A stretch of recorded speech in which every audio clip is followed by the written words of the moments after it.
వి gold trusted gold buyers. మీరు తాకట్టు పెట్టిన బంగారాన్ని విడిపించి ఈ రోజు ఉన్న మార్కెట్ ధరకు కొనబడును.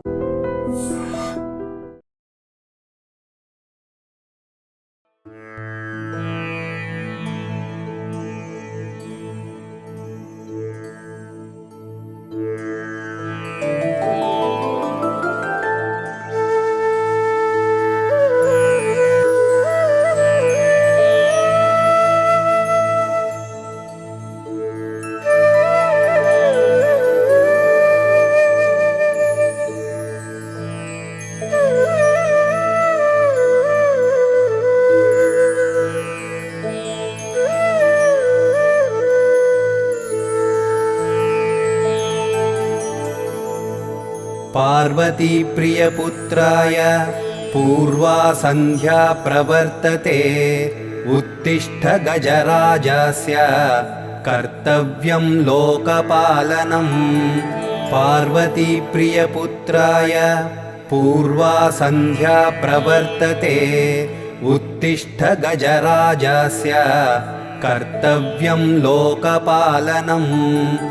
उत्तिष्ठोत्तिष्ठ विघ्नेश उत्तिष्ठ गणनायक उत्तिष्ठ गिरिजापुत्र जगतां मंगलं कुरु।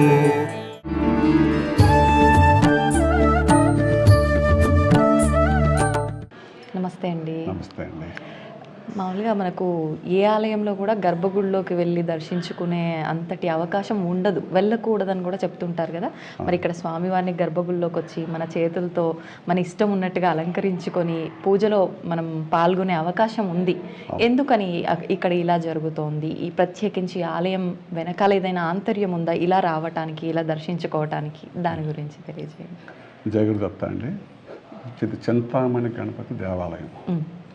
స్వామీజీ వారు తన 4వ సంవత్సరంలో మన కాశీ క్షేత్రంలో చింతామణిని దర్శించుకుని తర్వాత ఇక్కడ క్షేత్రం స్థాపించాలని స్వామీజీ సంకల్పం చేసుకుంటే 2012వ సంవత్సరంలో ఈ క్షేత్రాన్ని స్థాపించారు. స్థాపించిన వెంటనే చింతామణి అంటే భక్తులందరికీ చింతలు తీర్చే గణపతిగా స్వామి వారు ఇక్కడ నెలకొల్పి మన చేతులతోటే మనమే ఇక్కడ పూజ చేసే అవకాశం స్వామీజీ వారు కల్పించారు. నిజంగా అంతకు మించిన అదృష్టం భక్తులకు ఇంకేముంటుందండి. చాలా సంతోషం, చాలా సంతోషం. మామూలుగా ఇక్కడ పిండి వంటలు చూసినా, స్వామివారికి అలంకరించిన మాల చూసినా కూడా మనకు పిండి వంటలవి ఎక్కువగా కనిపిస్తున్నాయి.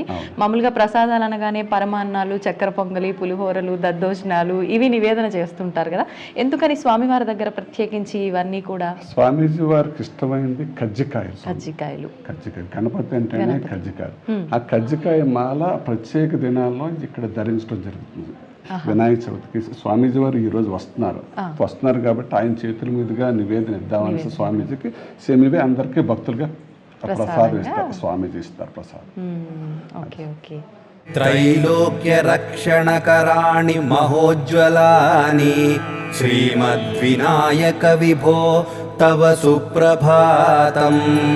श्रीमद्विहारपुरवास शिवात्मजात कूपोद्भवाद्भुत विलास स्वयंभूमूर्ते श्रीदेव शङ्खलिखिताश्रित पादपद्मा श्रीमद्विनायक विभो तव सुप्रभातम्। श्रीनारिकेळवन शोभित पुष्टिगात्र क्षीराब्धिषिक्त शुभ विग्रह तत्वमूर्ते दिव्यांगमूषिक सुवाहन मोदरूप श्रीमद्विनायक विभो तव सुप्रभातम्। श्रीकाणिपाक वरभूतलवास तुष्ट हे आदिपूज्य अरुणारुण भानुतेज। అయితే ముఖ్యంగా ఇక్కడ ప్రత్యేకించి స్వామివారికి ఎటువంటి సేవలు, పూజలు జరుగుతుంటాయండి? జరుగుతమ్మ. యాక్చువల్లీ ఇక్కడ 21 పత్రులతోటి మన ప్రతిరోజు అది ఇక్కడ నిత్య పూజ జరుగుతుంది. ఎక్కడ ఏ దేవాలయంలో లేకుండా మా దగ్గర మా వనంలో 21 పత్రులు ఇక్కడ లభించిన పత్రాలతోటి ఇక్కడ ఎవరైనా భక్తులు స్వయంగా వాళ్లే పూజ చేసుకునే అవకాశం స్వామీజీ వారు ఇక్కడ కల్పించారు. అది మా అదృష్టంగా భావిస్తున్నాము. చాలా మంది 21 పత్తుల గురించే పూజ గురించే అది ఇక్కడ వస్తారు, దొరకవు.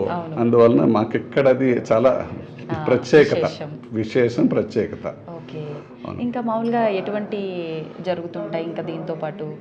అది మాకు సంకష్టహర చతుర్థి అని చాలా మంది భక్తులు వస్తారు. ఈవినింగ్ 4 గంటల సంకష్టహర చతుర్థి వ్రతం జరుగుతుంది.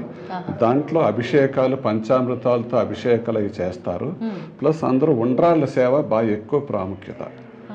ఉండ్రాళ్ళ స్వామి మాకు దరిదాపులుగా 100-150 మంది భక్తులు ఆ రోజు ఓన్లీ సంకష్టహర చతుర్థికి విశాఖపట్నం నుంచి ఇక్కడికి వస్తారు. చాలా మంది విశాఖపట్నం, అనకాపల్లి భక్తులు అందరూ ఈవినింగ్ సాయంత్రం 4:30-5 గంటలు స్టార్ట్ అవుతుంది.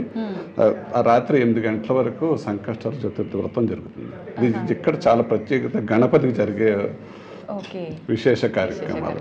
ఉండ్రాళ్ళ సేవ అంటే మామూలుగా ఎవరింట్లోంచి వాళ్ళు స్వామివారికి ఉండ్రాలు చేసుకొచ్చి ఎలా చేస్తుంటారు? ఇక్కడే మా పండితులు తయారు చేసి అది నివేదించి వాళ్ళందరికీ ప్రసాదంగా ఇస్తారు.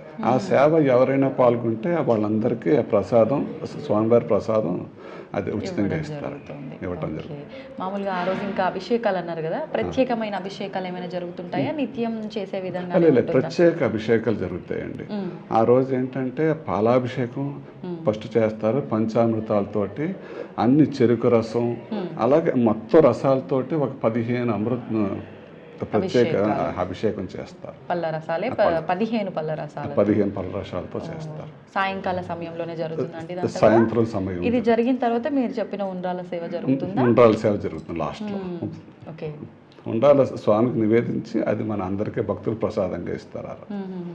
అది ప్రత్యేకత. మొత్తానికి మనకు ఎక్కడా లేని విధంగా, కానీ విని ఎరగని విధంగా, ముఖ్యంగా మనకు స్వామివారి దగ్గర గర్భగుడిలోకి రావడము అదే ఒక పెద్ద ఎత్తు, అందరికీ కూడా సంతోషించదగ్గ విషయము. మళ్ళీ వచ్చి ఎవరికి వారు 21 పత్రాలు ఇక్కడే లభించడము, వాటితో మళ్ళీ స్వామివారికి పూజ చేసుకోవడము, అభిషేకాలు, ఇలాంటి సేవల్లో పాల్గొనడం అంటే నిజంగా చాలా అదృష్టం అండి. మీరు కూడా నేను చూస్తున్నాను కదా, వచ్చిన ఈ 3 days నుంచి చాలా చక్కగా అందరినీ చూసుకోవడం కానివ్వండి, స్వామివారికి సంబంధించి కానివ్వండి, అందరినీ చాలా చక్కగా చూసుకుంటున్నారు. నిజంగా మీ అందరికీ ధన్యవాదాలండి. స్వామీజీ ఇచ్చిన అవకాశం, అనుగ్రహం నిజంగా చాలా చాలా సంతోషంగా ఉంది. నమస్తే. Thank you. నమస్తే అండి. Thank you. శ్రీకాణిపాకవరసిద్ధి వినాయకత్వం ప్రీత్యాద్య జాగృహి కురు ప్రియ మంగళాని త్రైలోక్య రక్షణకరాణి మహోజ్వలాని శ్రీమద్వినాయక విభో తవ సుప్రభాతం శ్రీమద్విహార పురవాస శివాత్మజాత. అయితే ఇప్పుడు నేను స్వామివారి ముందర ఉన్నాను. ఇక్కడ గత 12-13 సంవత్సరాలుగా అర్చకత్వం నిర్వహిస్తున్న అశోక్ కుమార్ మిశ్రా గారు, అధర్వణ వేద పండితులు. ఇప్పుడు వారితో మాట్లాడి స్వామివారి విశిష్టత గురించి, ఆలయ విశిష్టత గురించి అడిగి తెలుసుకునే ప్రయత్నం చేద్దాం. నమస్కారం. నమస్కారం. స్వామీజీ చెప్పండి, మనకు చింతామణి గణపతి ఆలయం, ఇక్కడ స్వామివారు చింతామణి గణపతి స్వామివారు కొలువై ఉన్నారు. మామూలుగా మనం ఏ ఆలయంలోకైనా గర్భగుడిలోకి వెళ్ళే అవకాశం చాలా తక్కువగా ఉంటుంది. ఇక్కడ మాత్రం మనం లోపలికి వచ్చి స్వామివారిని దర్శించుకుంటున్నాము. అసలు ప్రత్యేకించి స్వామివారి విశిష్టత ఏంటి తెలియజేయండి. స్వామి చింతామణి అంటే చింతలు, మీ కోరిక అనే, ఇంకా దుశ్చింత, స్వామికి పూజ చేస్తే, భక్తిభావంగా పూజ చేస్తే మీ కోరిక ఉంటే ప్రాప్తి అవుతుంది, దుశ్చింత ఉంటే దూరం పోతుంది. మణి శబ్దం ఎందుకు? చికిటిలో మణి పెడితే ఉంచితే బేలుగొస్తుంది. ఆ విధంగా మీ మనసులు దుశ్చింతలు ఉంటే చింతారూపగా చీకటి దూరం పోతాయి. ఆ కోసం చింతామణి గణపతి పేరు పడింది. అంటే చీకట్లో మనం దీపం వెలిగిస్తే వెలుతురు వచ్చినట్టు మన జీవితాల్లో కూడా చింతలు దూరం చేసి ఆ వెలుతురుని నింపుతాడు స్వామీజీ, అంతే అంటున్నారా? చింతామణి గణపతి. చింతామణి గణపతి భారతవర్షంలో ఉజ్జయినిలో ఉన్నారు స్వయంభూ, తర్వాత కాశీలో ప్రతిష్ఠం చేశారు. ఇక్కడ దక్షిణ భారతంలో ఇక్కడ విశాఖపట్నంలో చింతామణి గణపతి ఉన్నారు. ఓకే. ఇంకా భక్తులు సాధారణంగా మామూలుగా విశేషమైన రోజుల్లో ఎక్కువగా వస్తుంటారా? ప్రతినిత్యం వస్తుంటారా? ప్రతినిత్యం వస్తున్నారు భక్తులు. ఆదివారం, బుధవారం ఎక్కువ వస్తున్నారు. స్వామికి గరిక పూజ చేసి వెళ్తున్నారు అని చింతిత వస్తువు ప్రాప్తి అవుతుంది వాళ్ళకి. ఎన్ని కోరిక ఉంటే అవుతుంది. మామూలుగా అభిషేకాలు ఇలాంటివి ప్రతినిత్యం జరుగుతుంటాయా స్వామి? నిత్యం పాలాభిషేకం జరుగుతుంది. సంకష్టహర చవితి రోజు పంచామృతములు, తర్వాత ఫ్రూట్ జ్యూస్తో అభిషేకం జరుగుతుంది. అంటే అన్ని రకాల పళ్ళరసాలు, ఎన్ని రకాల ఫలరసాలు, చెరుకు రసం, ద్రాక్ష రసం, తర్వాత యాపిలి రసం, వెరైటీ రసంలో జరుగుతుంది. పసుపుత, కుంకుమత, తర్వాత గంధం ఎత్తి అభిషేకం జరుగుతుంది. వివాహ కోసం ఎన్ని కోరిక ఉంటే పసుపుతో అభిషేకం చేస్తే స్వామికి వివాహం త్వరగా అవుతుంది. అలాగే విశ్వాసం ఉంది, భక్తులకి శ్రద్ధగా చేస్తున్నారు. అంటే ఇక్కడ ప్రత్యేకించి అన్ని చింతలు దూరం అవుతాయి, వివాహానికి ప్రత్యేకమా? ఎన్ని చింతలు సంతాన ప్రాప్తి, విద్యా చింత, తర్వాత వ్యాపారం, ఎన్ని చింతలు దూరం పోతాయి. ఆకాశం చింతామణి, చింత అంటే ఎన్ని చింతలు, పేరులోనే చింతామణి అని ఉంది కాబట్టి అది ప్రత్యేకం. అయితే ఇప్పుడు అభిషేకాలు నిర్వహిస్తున్నారు కదా, అభిషేకం మీరే చేస్తుంటారా? భక్తులు కూడా వాళ్ళు అభిషేకం భక్తులు స్వయంగా చేయడానికి ఏ అవసరం ఉంది, ఇక్కడ స్వయంగా చేసుకోవచ్చు. ఏ సమయంలో అభిషేకం చేసుకునేది? నిత్యాభిషేకం 7 గంటకి అవుతుంది, 7 గంటకి ఉదయం. తర్వాత సంకష్టహర చవితి రోజు సాయంకాలం 5 గంటల నుంచి అవుతుంది. 5 గంటల నుంచి 8, 9 అలాగా అవుతుంది. చాలా భక్తులు వస్తున్నారు ఆ రోజు. ఇప్పుడు మనకు ప్రత్యేకమైన దినాలలో, మామూలుగా పర్వదినాల్లో ఊరేగింపులు, ఉత్సవాలు లాంటివి జరుగుతుంటాయా విశేషంగా ఇక్కడ కూడా? జరుగుతుంది. ఎలాంటి సేవలు జరుగుతుంటాయి స్వామివారికి? స్వామివారికి గణపతి హోమం జరుగుతుంది. తర్వాత గరికా పూజ, ఏకవింశతి పత్రత అర్చన అవుతుంది. చౌతి తిథిలు ఏకవింశతి పత్రత అర్చన చేస్తే చాలా మంచిది. ఓకే. ఇప్పుడు మామూలుగా సంకష్టహర చతుర్థి రోజు ఎక్కువగా ఉపవాసాలు ఉంటూ ఉంటారు, స్వామివారికి వ్రతంగా నోచుకునే వాళ్ళు ఉంటారు, ఒకటే రోజున ఆచరించే వాళ్ళు ఉంటారు. అటువంటి వారు ఎక్కువగా ఆలయ దర్శనం చేస్తుంటారా? చేస్తుంటారా? ఇప్పుడు అలాంటిది ఏమైనా చేయాలి అని అంటే మొదట స్వామివారి దగ్గరకు వచ్చి దర్శనం చేసుకున్న తర్వాత వ్రతం లాంటిది ఆచరించాల్సి ఉంటుందంటారా? లేదంటే ఎవరి ఇష్ట ప్రకారంగా ఇష్ట ప్రకారంగా ఆచరించవచ్చు? ఇష్టం ప్రకారంగా. ఈ గణపతికి దీక్ష ఉంటే 40 రోజులు ఉంది. ఒక మండల పూజ జరుగుతుంది. మీ మనసులో ఈ కోరికలు ఉంటే ఆ కోరికలు అనుకుని స్వామి దగ్గర ముడుపు కట్టి 40 రోజు స్వామి మంత్ర జపం చేయాలి. ఓం గం గణపతయే నమః బీజమంత్రం జపం చేస్తే కోరికలు సిద్ధి అవుతుంది. ఓకే. ముడుపు అన్నారు కదా స్వామిజీ, ఏ ముడుపు చెల్లించాల్సి ఉంటుంది?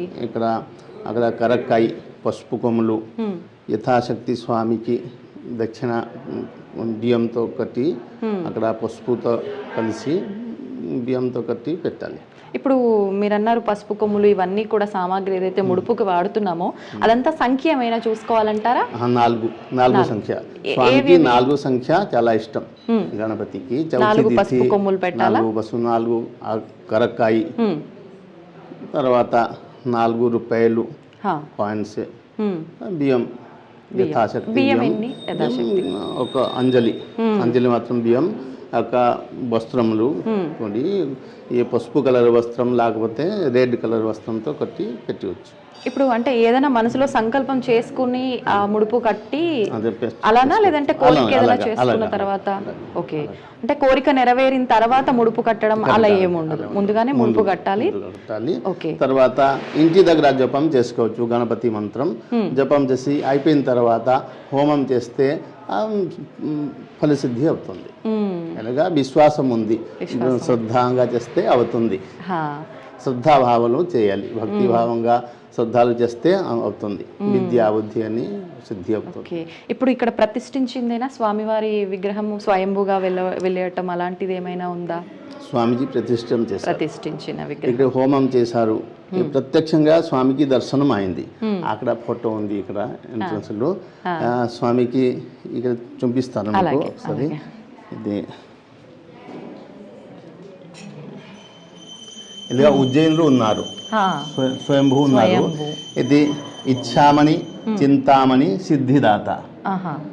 మీ మనసులో ముందు ఇచ్ఛ అవుతుంది, కోరిక అవుతుంది, చింత అవుతుంది. తర్వాత ఎలాగా ప్రాప్తి చేయాలి, ఎలాగా అవుతుంది, చింత వస్తుంది. స్వామికి పూజ చేస్తే సిద్ధిదాత చేసి సిద్ధి ప్రదానం చేస్తారు. ఓకే. ముందు మనం కోరిక కోరుకుంటాము, తర్వాత అవుతుందా లేదా అనే ఒక అలజడి, ఎలాగా చేయాలి, లాగా తర్వాత సిద్ధిస్తుంది స్వామివారి అనుగ్రహం వల్ల. ఒక మాట ప్రసిద్ధి ఉంది. ప్రథమ శ్రీరాముడికి చింత వచ్చింది, రావణతో విజయప్రాప్తం చేయాలి. ఆ, మానవావతారం శ్రీరాముడు చింత వచ్చింది. గురుగారు వశిష్ఠ మహాముని గురుగారు ఉన్నారు, చెప్పారు మీరు గణపతి పూజ చేయండి. ఆ, గణపతి పూజ చేస్తే అన్ని చింతలు దూరం పోతాయి. ఉమ్, ఆ రోజు గణపతి పూజ చేశారు, ఆ, అన్ని సిద్ధి అయిపోయింది. ఆ రోజు నుంచి చింతామణి, ఉమ్, మణి శ్రేష్ఠ. కోరిక చింత అంటే కరిక, ఆ, కరిక పూర్తి అవ్వడానికి శ్రేష్టం మణి. అలాగే మణి శబ్ద ఇలాగే అర్థం అవుతుంది. అలాగా మణితో లైటింగ్ అలాగా అర్థం అవుతుంది. ఓకే, ప్రకాశవంతంగా జీవితాల్లో వెలుగు వస్తుంది. అయితే మనం ఏ పూజ చేసినా కూడా, ఏ శుభకార్యం చేసినా కూడా తొలి పూజ విఘ్నేశ్వరునికే చేయడం అది ఆనవాయితీగా వస్తుంది మన సనాతన ధర్మంలో. మామూలుగా ఇప్పుడు వివాహం చేసినా, ఏదైనా శుభకార్యం చేసినా ముందుగా వచ్చి స్వామివారిని దర్శించుకొని వెళ్ళే భక్తులు ఉంటారా ఇక్కడ? ఉంటారా? తరచుగా ఇక్కడ వివాహ కోసం వివాహ కూడా అవుతుంది, ఇక్కడ జరుగుతుంది. అందరూ ఫస్ట్ గణపతి దగ్గర కారు పెట్టి వివాహం చేస్తున్నారు. అందరూ ఇక్కడ ఫస్ట్ గణపతి దగ్గరకి వస్తున్నారు, ఇన్విటేషన్ కార్డు స్వామి దగ్గర పెట్టి వెళ్తున్నారు. ఓకే, ఇప్పుడు ఇక్కడ నివేదన చేసిన ఈ పలహారాలన్నీ కూడా మనకు పిండి వంటలు. మామూలుగా ప్రతినిత్యం స్వామివారికి ఎలాంటి నైవేద్యం నివేదన చేస్తుంటారు స్వామీజీ? అరటిపళ్ళు, కొబ్బరికాయ, బెల్లం. స్వామికి బెల్లం చాలా ఇష్టం, బెల్లం పెట్టవచ్చు. తర్వాత రాహుకేతు గ్రహ దోష కోసం బెల్ల సమర్పణం చేస్తే స్వామిజీ దగ్గర దోషం తగ్గుతుంది. కేతు మహాగ్రహ దోషం తగ్గుతుంది బెల్లం సమర్పణం చేస్తే. మధ్యాహ్నంలో అన్నం, పప్పు మహానైవేద్యం. సాయంకాలం కూడా అరటిపళ్ళు, కొబ్బరికాయ, బెల్లం ఇలాగా నైవేద్యం. అంత అటుకులు. ఓకే, దూర ప్రాంతాల నుంచి కూడా దూర ప్రాంతాల నుంచి వస్తున్నారు, చాలా దూరం నుంచి వస్తున్నారు. హైదరాబాద్ నుంచి వస్తున్నారు, తర్వాత దూరం నుంచి వస్తున్నారు. ఒకసారి భక్తులకి నమ్మకం కలిగితే ఎంత దూరం ఉన్నా కూడా ఖచ్చితంగా స్వామివారిని దర్శించుకోవడానికి వస్తూనే ఉంటారు.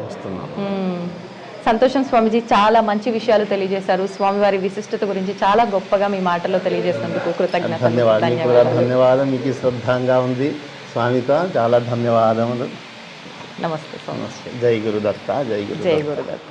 కూపోద్భవాద్భుత విలాస స్వయంభుమూర్తే శ్రీదేవ శంఖలిఖితాశ్రిత పాద పద్మా శ్రీమద్వినాయక విభో తవ సుప్రభాతం. శ్రీనారికేళవన శోభిత పుష్టిగాత్ర క్షీరాబ్ధిషిక్త శుభ విగ్రహ తత్వమూర్తే దివ్యాంగమూషిక సువాహన మోదరూప. ప్రస్తుతం మనతో పాటు ఉన్నారు రామారావు దంపతులు. వాళ్ళు ఈ స్థల దాతలు అని చెప్పొచ్చు. నిజంగా ఎంతో గొప్ప మనసు ఉండాలి ఇలాంటి మంచి పనులు చేయాలి అని అంటే. ఇప్పుడు అసలు ఎందుకు వాళ్ళకు ఆ స్థలం అనేది ఒక్క రూపాయి కూడా తీసుకోకుండా మనం ఏదైనా పని చేయాలంటే చాలా వరకు ఆలోచిస్తుంటాము. మరి వారు ఎందుకని అంతటి గొప్ప కార్యాన్ని చేశారు అవన్నీ కూడా ఇప్పుడు వారితో మాట్లాడి స్వామివారి ముందే అడిగి తెలుసుకునే ప్రయత్నం చేద్దాం. నమస్తే అండి. నమస్తే అమ్మా. సార్, మేము విన్నాము అసలు ఒక్క రూపాయి కూడా తీసుకోకుండా అసలు మీ ఆలోచన స్థలం అమ్మాలి అని చెప్పి, కానీ అమ్మకుండా స్వామివారిని చూడగానే మీరు అసలు నాకు ఒక్క రూపాయి వద్దు, నేను స్థలం ఇచ్చేస్తున్నాను అని చెప్పి అన్నారని చెప్పి విన్నాము. అంత స్పాట్లో మనం నిర్ణయాలు తీసుకోవడము అలాంటిది అసలు వితౌట్ ఒక్క రూపాయి కూడా తీసుకోకుండా ఇలాంటి పనులు చేయడం అంటే ఎంతో గొప్ప మనసు ఉండాలి. మీకెందుకు అనిపించింది ఇలా చేయాలని చెప్పి? ఇలాంటి అదృష్టం రావటం చాలా చాలా అరుదు. ఎందుకంటే అదృష్టం తలుపు తట్టినట్టే ఈ స్థలం కావాలని అడగటం. అలా భావించుకునే మేము ఇచ్చాము ఇది. నిజంగా ఈ స్థలం ఇలాగ ఇవ్వబట్టి మేము ఎన్ని తరాలైనా ఇది ఈ స్థలం గురించి మా జనరేషన్స్ ఎంతో ఆనందంతో మాట్లాడుకుంటారు ఉంటారు. ఇలాంటి అవకాశం 100కి కోటికి వస్తుందని నేను అనుకుంటాను. ఇది ఆపర్చునిటీ. నాకు స్థలం మమ్మల్ని ఇవ్వమని అడగటం నిజంగా నాకు ఎంత చక్కటి అవకాశం అని భావంతో నేను ఫీల్ అయ్యి అది ఇవ్వటం జరిగింది. నిజంగా మాకు ఆ రకంగానే జరుగుతుంది కూడా. మాకు ఎన్ని తరాలైనా ఇది రోజు నిత్యం కూడా ఇంత అభివృద్ధి అవుతుందంటే ప్రతిరోజు ఇక్కడికి వచ్చిన వాళ్ళు ప్రతి వాళ్ళు ఆనందంతో వెనక్కి వెళ్తున్నారు. ఇంతకు మించింది ఇంకా ఏదీ లేదు, సంతోషం ఇంకోటి ఉండదు. ఉండదు. అందరి సంతోషంలో మన మంచిని వెతుక్కునే వాళ్ళకి ఎప్పుడు మంచిగా జరుగుతుంది అంటారు కదా, అలాగే జరిగింది. అలాగే జరుగుతుంది ఇప్పుడు. Okay okay. అయితే మామూలుగా మనం ఆలయాలు నిర్మించటం కానీ దానికి వెనకాల ఉన్న వ్యక్తుల గురించి కనుక ఎక్కడైనా మాట్లాడుకుంటే వాళ్ళ కల్లో భగవంతుడు కనిపించడము, ఇలాంటివి చేయమని చెప్పటము, ఏదో ఒకటి మాట్లాడుతూ ఉంటారు. కానీ అసలు మీకు ఇలాంటివి ఏవి వింతలు జరిగినట్టుగా లేదు. విశేషాలు నేను చెప్తాను. అలాగే మాకు స్వామీజీ మొట్టమొదట అసలు తెలియదండి. కానీ 1990లోనే మా వారి ఫ్రెండ్ ద్వారా స్వామి గారు మా ఇంటికి వస్తారని చెప్పి జనవరి 1990 జనవరి 2 రోజులు మా ఇంట్లో ఉండటం అన్నది జరిగింది. దాదాపు 30 సంవత్సరాల పైన 16, 32 అయిపోయింది అనుకోండి. అంటే మన జన్మ ప్రణాళిక మనకు తెలియదు కానీ గురువులకి తెలుసు. అంతే అండి. ఆ టైం వచ్చినప్పుడు గురువులే వెతుక్కుంటా అంటే ఇప్పుడు చూస్తూ ఉంటే ఒకటి నాకు అర్థమవుతూ వచ్చిందనమాట. అట్లాగా వచ్చి 2 రోజులు ఉన్నారండి. ఆ గురువు గారు ఎవరో, ఆయన ఎంత గొప్పవారో ఏది మాకు అసలు తెలియదు. అప్పటికి ఆయన వచ్చినప్పుడు తెలియదు. వచ్చి వెళ్ళారని ఎవరికి చెప్పినా ఆయన అయ్యి ఉండరు, ఆయన కింద శిష్యులు అయ్యి ఉంటారు అని అనటం అన్నది జరిగింది. అలాగేమీ కాదు ఆయనే అని వాళ్ళకి ప్రూఫ్లు కూడా చూపించడం జరిగింది. అప్పుడు మేము ఒక రెంట్ హౌస్లో ఉంటున్నాం, దస్పల్లా హిల్స్లో రెంట్ హౌస్లో ఉంటున్నాం. ఈ స్థలం వాళ్ళదే. అంటే స్వామి క్రియేషన్ అప్పుడు మా దగ్గర డబ్బులు ఉన్నట్టు క్రియేషన్ చేసి ఈ స్థలం వాళ్ళ దగ్గర నుంచి మేము కొనిపించేలాగా చేశారు. మళ్ళీ ఒక 16 సంవత్సరాలు అయ్యేటప్పటికి డబ్బులు కొంచెం టైట్ గా సిచ్యువేషన్ చేసి అమ్మాలన్న ఆలోచన క్రియేషన్ చేశారు. కొన్ని ఆలోచన ఆయనే చేశారు, అమ్మే ఆలోచన ఆయనే చేశారు. చేసినప్పుడు మేము పేపర్ ప్రకటన ఇవ్వటం అన్నది జరిగింది. అప్పుడు జడ్జి శారద గారు ఇన్వాల్వ్ అయ్యి అది అన్ని మైసూరు పంపించి చెప్పడం నచ్చిందంటాం. సుబ్బరామరెడ్డి గారి బర్త్డేకి స్వామిని తీసుకురావటం అన్నది ప్రతిదీ డేట్ మంత్ ఏది కూడా తేడా లేకుండా అన్ని గుర్తుండేలాగండి. ప్రతి విషయం కూడా సుబ్బరామరెడ్డి గారికి తెలియని స్థలాలు కానీ ఆయన ఇవ్వలేని స్థలాలు కానీ ఏముంటాయి వైజాగ్లో. అవును అవును. ఏది నచ్చలేదన్నారు. ఇది నచ్చింది అని సుబ్బరామరెడ్డి గారు బర్త్డేకి రావడం అన్నది జరిగిందనమాట. వస్తున్నారు కదా అని మా వారిని కూడా ఎయిర్పోర్ట్కి తీసుకెళ్ళారు అందరూ కలిసి. చూడగానే నీకు అప్పుడు చెప్పాను కదా నువ్వు నేను చేసే పని ఒకటి ఉందని చెప్పి గురువుగారు అనటం జరిగింది. కానీ మన మనసులో ఏమీ లేదు, మాకు తెలియదు. ఆయన మనసులో ఆల్రెడీ సంకల్పం అప్పుడే ఉంది. అలా చెప్పడం అన్నది జరిగింది. చెప్పడం అన్నది ఇది దత్తక్షేత్రంగా అనే ఏర్పాటు కోసమని వచ్చారు. కానీ ఇలా మా వారిని చూడగానే ఇలా తీసుడికి వినాయకుడిని ఇచ్చారు, సృష్టించి ఇవ్వటం అన్నది జరిగింది అనమాట. అసలు ఆయనకే తెలీదు ఇది చింతామణి.